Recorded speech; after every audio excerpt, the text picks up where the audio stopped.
আওয়ামী লীগ নামে নতুন করে রাজনীতি করে এখনো টিকে আছেন, এটাও তো জিয়াউর রহমানের অবদান। এটা শেখ হাসিনা আপনি কি করে ভুলবেন? আওয়ামী লীগের সরকার হচ্ছে একটা চাপাবাজ, তার মন্ত্রীরা একটা চাপাবাজ, ধোঁকাবাজ।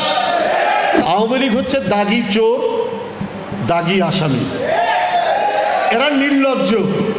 একজন সোনার স্মাগলার, সে হয়ে যায় আওয়ামী লীগের এমপি। খন্দকার মুস্তাক যখন রাষ্ট্রপতি, তখন বঙ্গভবন থেকে মরহুম শেখ মুজিবুর রহমানের ছবি নামিয়ে দিয়েছে।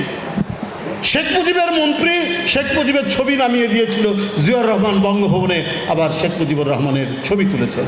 শেখ হাসিনা আপনি কি এটি জানেন? আপনি এটি জানেন না। আওয়ামী লীগকে ভেঙে তছনছ করে বাকশাল করা হলো।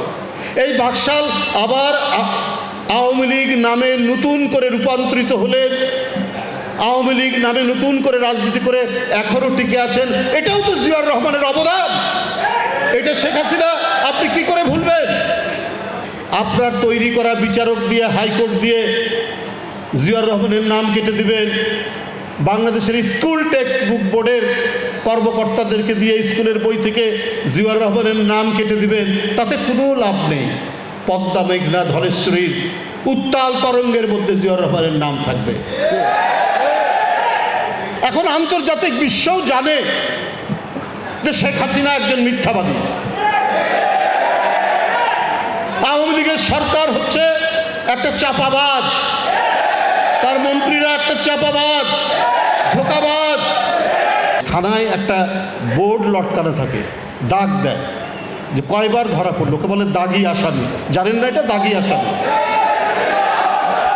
তো আওয়ামী লীগ হচ্ছে দাগি আসামি। দাঁড়ো বাবা, আওয়ামী লীগ হচ্ছে দাগি চোর, দাগি আসামি, এরা নির্লজ্জ। কারণ ক্ষমতা হচ্ছে ওদের আরাধ্য। এই ক্ষমতার পূজা করার জন্য ওদের কাছে নীতি নৈতিকতা ওরা কিছুর ধার ধারণা। একজন সোনার স্মাগলার, সে হয়ে যায় আওয়ামী লীগের এমপি।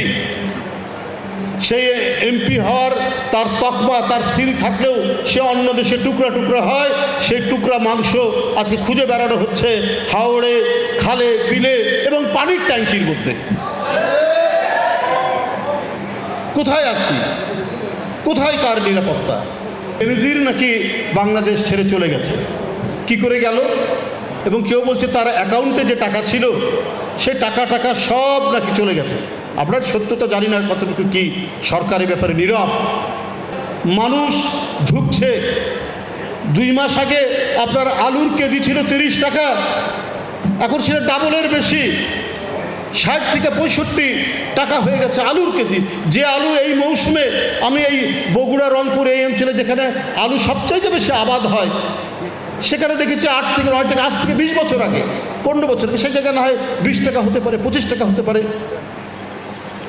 6-7 মাস আগে তো 80-85 টাকা উঠেছিল। এখন আবার এই 3 মাসের মধ্যে আলুর কেজি হয়ে গেছে 60 থেকে 65 টাকা। আপনার ডিম, যেটা অত্যন্ত অপরিহার্য, ডিমের ডর্জন 5 টাকা বেড়েছে 3-4 দিনের মধ্যে, 155 থেকে 165 টাকা এর মধ্যে ঘুরছে। এবং এক হালি ডিমের দাম 50 থেকে 55 টাকা। এবং মহল্লার যে দোকান, সেই দোকানগুলোতে 60 টাকা ছাড়া ডিমের হালি পাওয়া যায় না।